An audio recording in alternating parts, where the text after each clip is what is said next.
Почитувана колешке, не се жалете зашто ви поставуваме прашање како на министерка, ви овде стоевте како министерка и го браневте буџетот.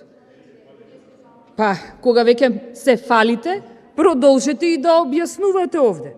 Па, ајде ќе ве молам да ми објасните зошто за образование кога зборувавте, не кажавте дека ќе има намалување во делот изградба на основни училишта, изградба на училишни и спортски сали во основни и средни училишта.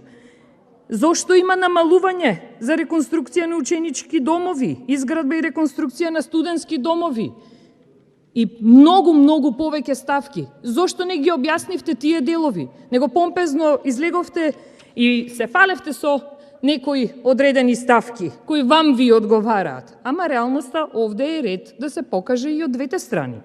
Дигитализација и, што би рекол вашиот премиер во заминување, джинџер сензитивно образование има само овдека во Македонија.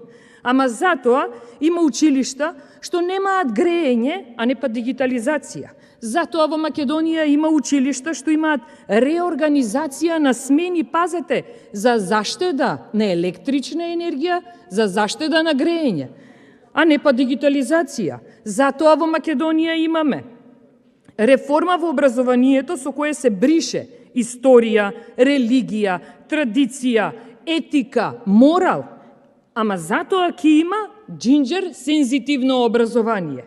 Сега јас да ви поставам едно прашање. Вие овде се пофаливте со книги Брајово писмо.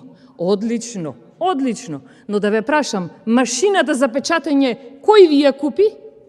Се надевам одговор ќе ми дадете, бидејќи тој печатар е купен во времето на ВМРО ДПМН. Да продолжам понатаму, бидејќи има многу што да се кажува, бидејќи многу манипулирате со јавноста дека е ова развоен буџет, но тоа всушност во целост се приметува дека не е така.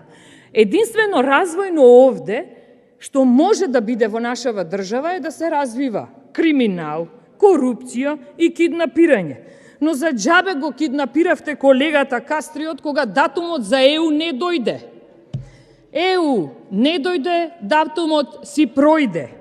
Па сега, знаете, по 10 пат или Бог знае кој пат ние имаме овде датуми, ќе се окривуваме дали сме среќни, не сме среќни, па кажете ми, кој е среќен зашто ние сме назад како држава? Договорот со Бугарија се надоградува како? На наша штета. Да продолжам, бидејќи во буџетот има почитувани ставки кои се врзани со Европската Унија. Преспанскиот договор студ не облеа сите, ама не влеговме во Европска Унија. Хибриден режим, и уште да си ја завршам мислата. 72% од кредитите кои банките ги издаваат на физичките лица, со кои граѓаните имаат плата под просек, а вие овде застанавте да им објаснувате на народот кој нема пари за јадење, да му објаснувате како треба да штеди. Објаснете им на народот како да преживеат, а не да штедат. Контрареплика, пратеничката